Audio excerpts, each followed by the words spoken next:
The National Desk, America's News Now.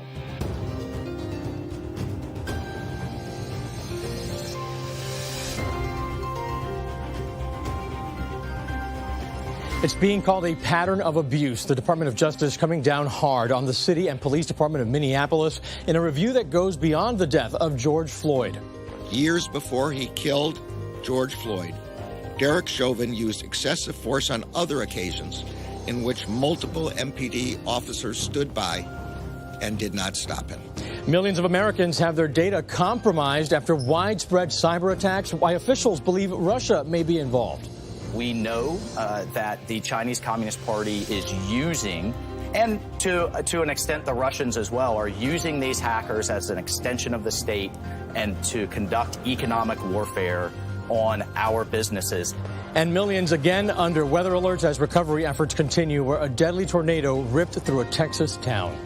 This is the National Desk, America's News Now. I'm Eugene Ramirez, and as we come on the air, another active night with more than 50 million people in the U.S. at risk for some severe weather. Severe thunderstorms are possible in the mid-Atlantic, central and southeast U.S., with potential for large hail and some damaging winds as well. Now, tomorrow, the risk of severe thunderstorms increases in some areas, particularly in Oklahoma, as you can see here on this map, and it's heat in parts of Texas and Louisiana, where excessive heat warnings and heat advisories are in place right now. Tornadoes are also possible in Alabama, Arkansas, Mississippi, and Florida. Lots happening out there as cleanup continues in Parental, Texas, after a tornado tore through that town yesterday, killing at least 3 people, injuring dozens, and destroying about 200 homes.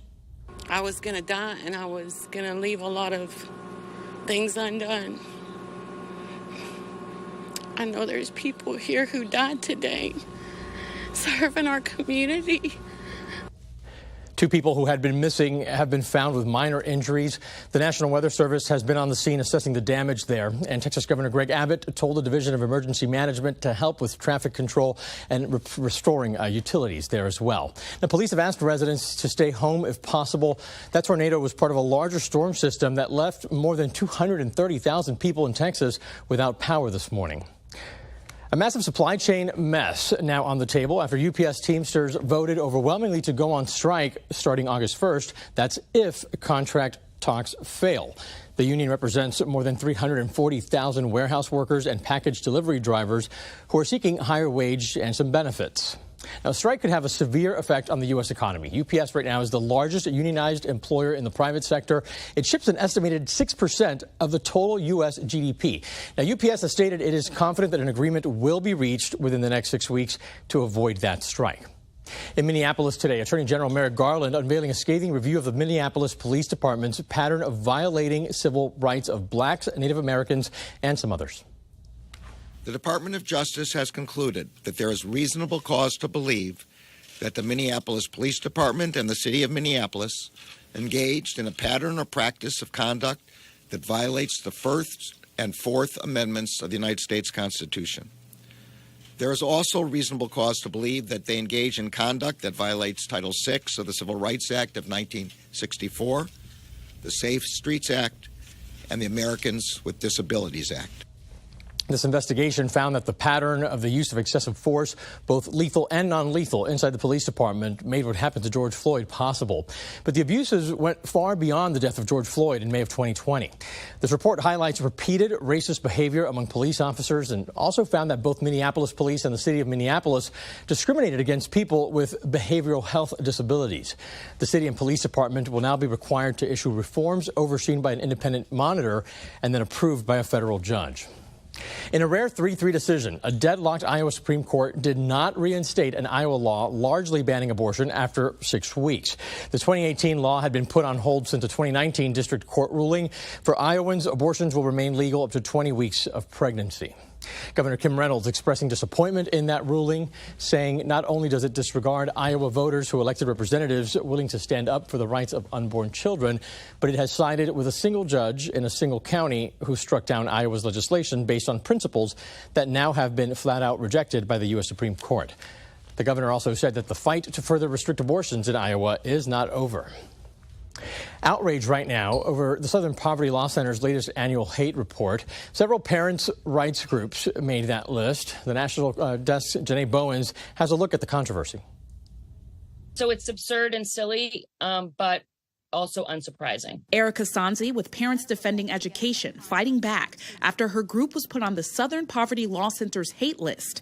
She spoke with the national desk Friday morning. They have one preferred ideology, and anybody who does not conform to that is, in their minds, a hateful group. This year's report features more than 1,200 groups they label as hate and anti-government extremists.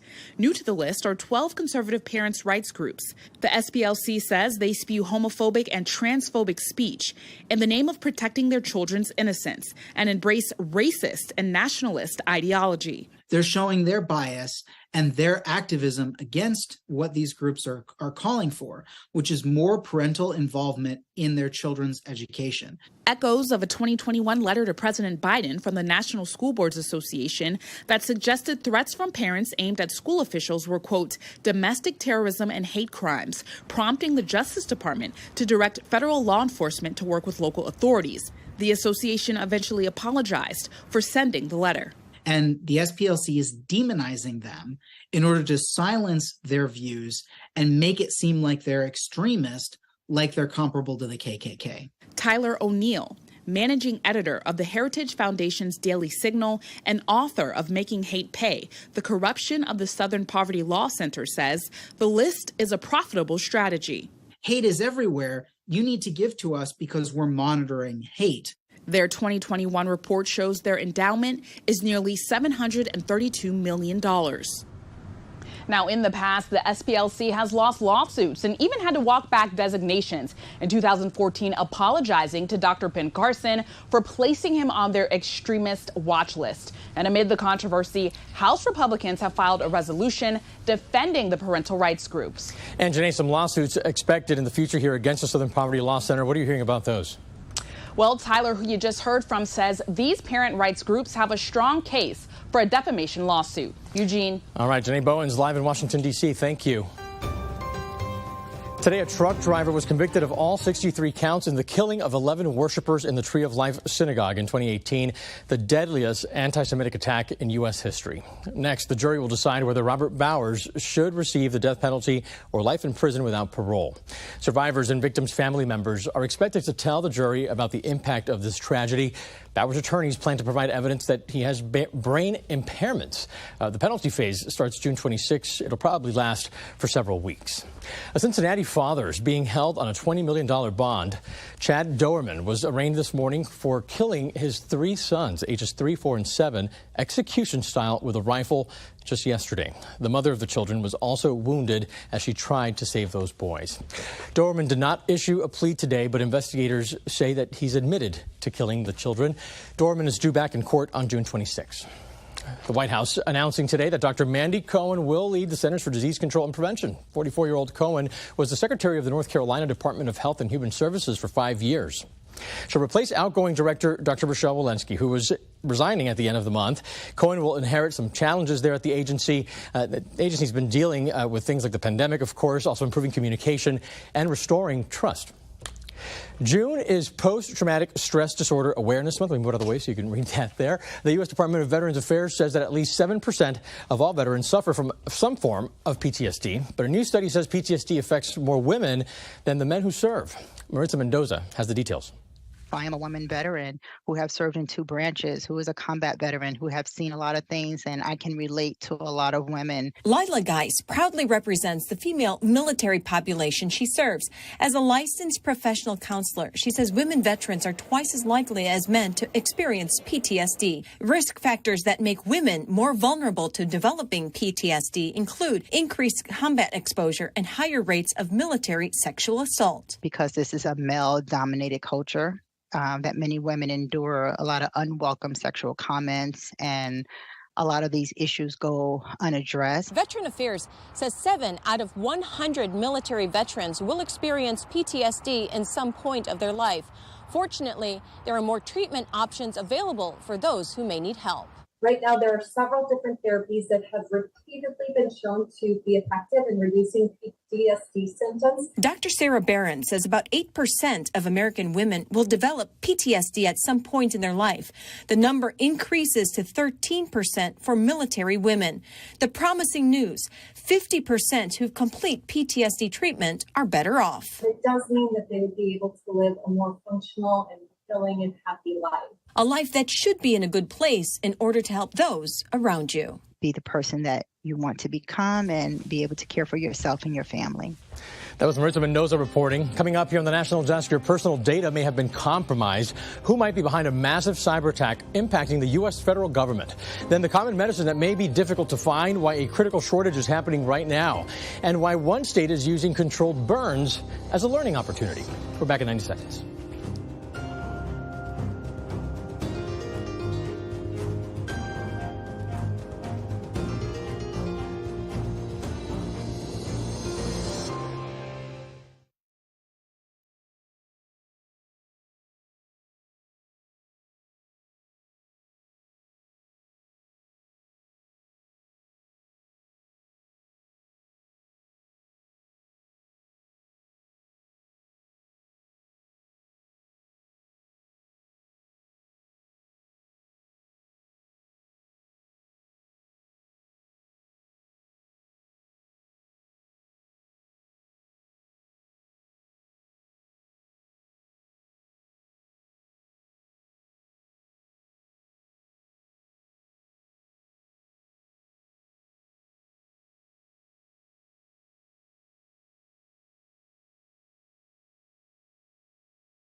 Millions of Americans' personal data has been compromised in a massive cyber attack that hit multiple U.S. government agencies yesterday.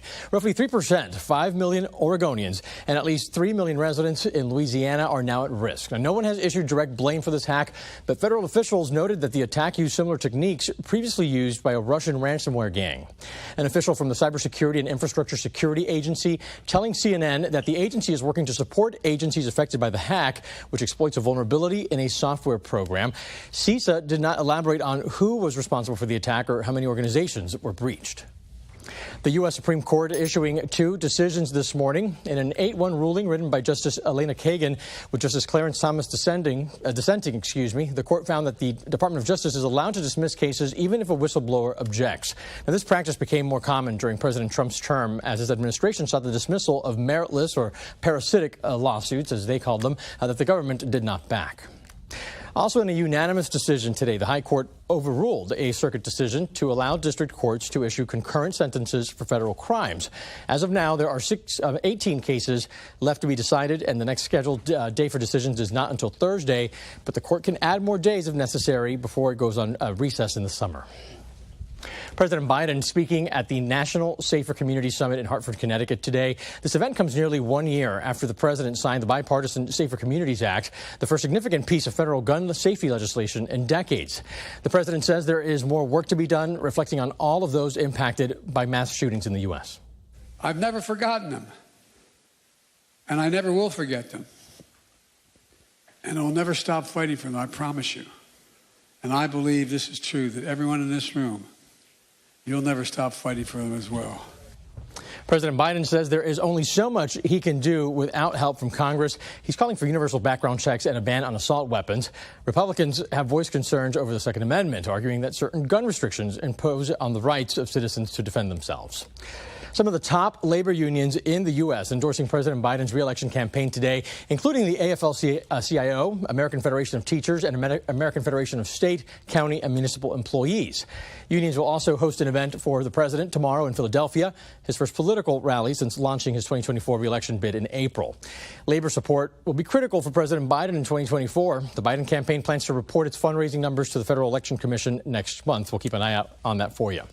Secretary of State Antony Blinken headed to Beijing. It's all part of efforts to strengthen relations with China. This trip was supposed to happen in February, but was postponed after the spy balloon incident, you'll remember.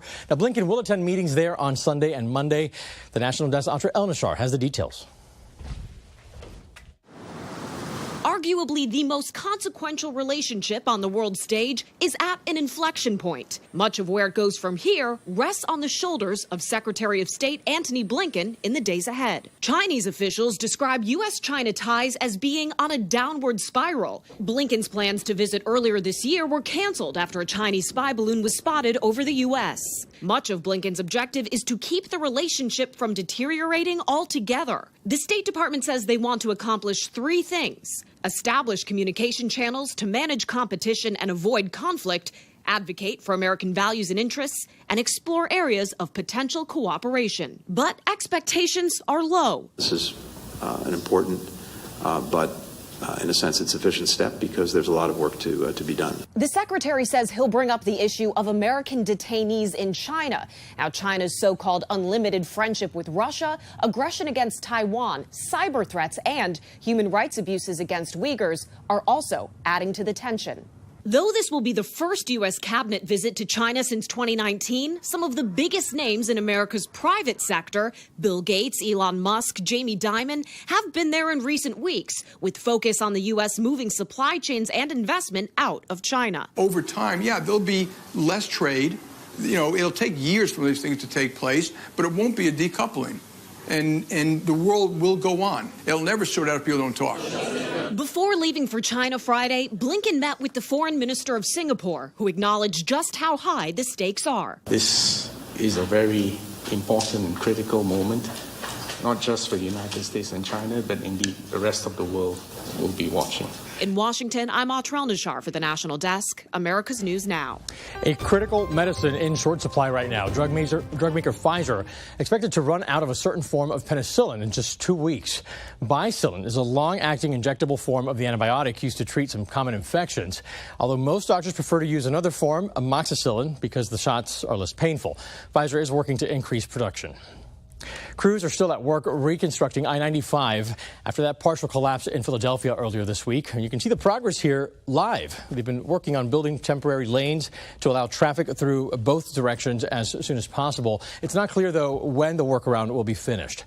Meta rolling back a policy that curbed the spread of COVID-19 misinformation on Facebook and Instagram. The company says it's taking a more tailored approach consistent with guidance from its oversight board. Now, these rules will remain in effect in countries still under a COVID-19 public health emergency declaration.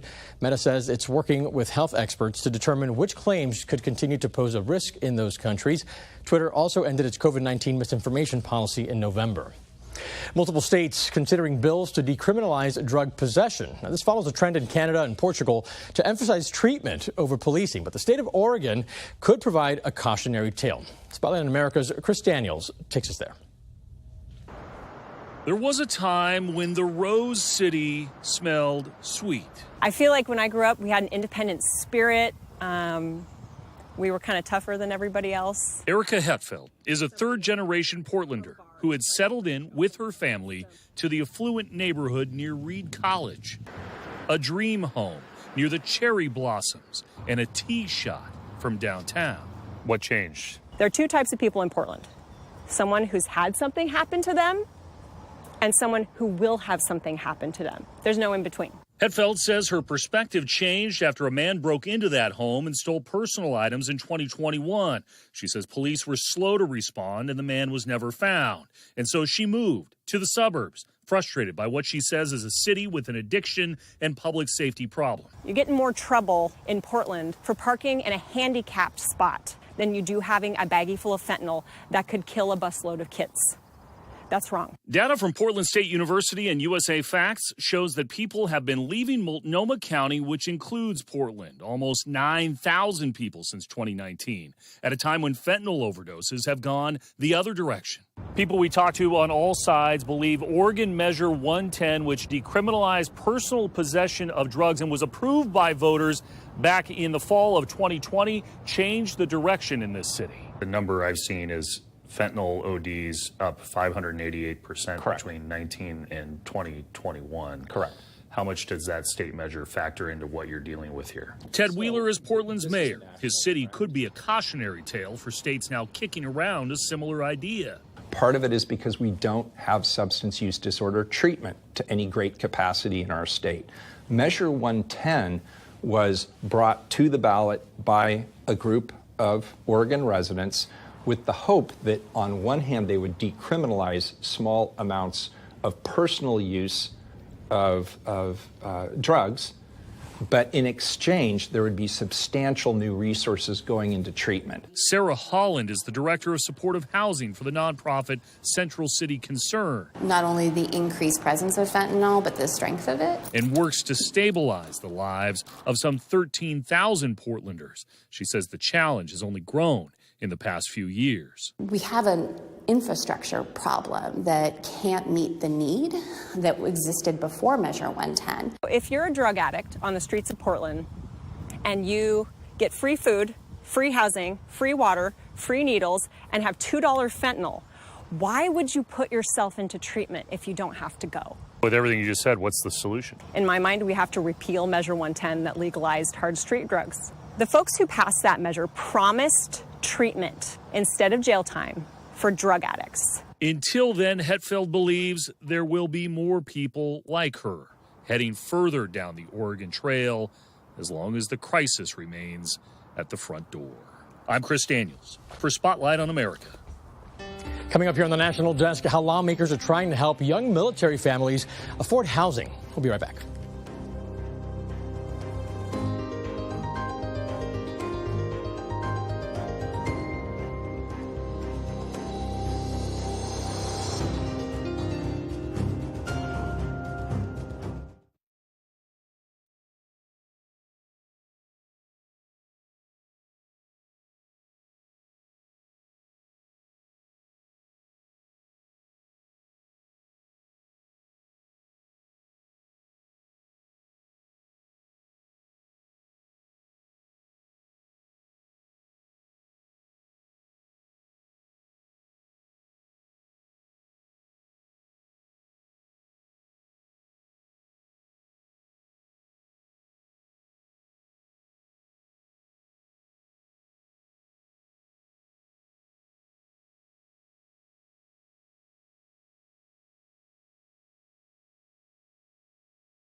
The National Desk team of reporters bringing you the headlines from coast to coast. We're taking the pulse of America, and we start in Seattle, Washington, with backlash to a court ruling protecting graffiti as free speech.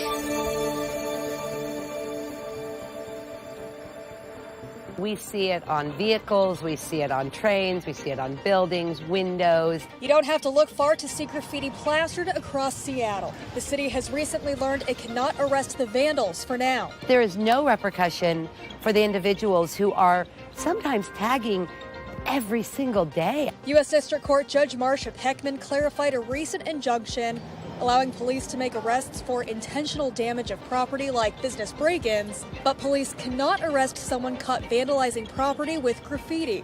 The order says it aims to avoid criminalizing free speech. It's not a really good look, and we need to have laws on the books that protect, business, property, people, all of that. Seattle police have to follow the ruling. In an emailed statement writing, "This is not a matter within SPD or city discretion. We are bound by the court order as it is written." Over to California now. More than 500 acres of land in Shasta County will be set on fire. It's a controlled burn in preparation for the fire season. We're out here to reduce the fuel load and create a black spot that if we get wildfires in the area, we have an area to help stop them. The controlled burn is also serving as a learning opportunity. Listen to this. Cal Fire is giving 40 students there hands-on training on using fire as a tool to fight fire. And in Georgia, U.S. Senator Jon Ossoff visited military bases to speak with junior enlisted personnel about the challenges they face, and that includes finding affordable housing. Military families make immense sacrifices in our national defense, and they continue to face unacceptable difficulties in accessing housing that is up to the standard they deserve and in affording housing when they choose to live off post. The Junior Enlisted Affordability Housing Act would modify calculating the basic allowance given to young military families. That's a proposal by Ossoff. Senator Ossoff said that the current federal government lacks the necessary cost information to give adequate compensation to military families. Coming up when we return, the latest on the health of Pope Francis as he recovers from abdominal surgery.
Right now, Pope Francis is out of the hospital. He was discharged this morning from a hospital in Rome where he had abdominal surgery to repair a hernia and remove scarring 9 days earlier. The Pope's surgeon says that Francis is now better than before the hospitalization.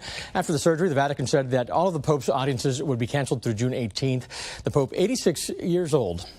That's all for now. Don't forget to join me again tonight for the evening edition of the National Desk. Check your local listings for times. I'm Eugene Ramirez. Thanks for watching.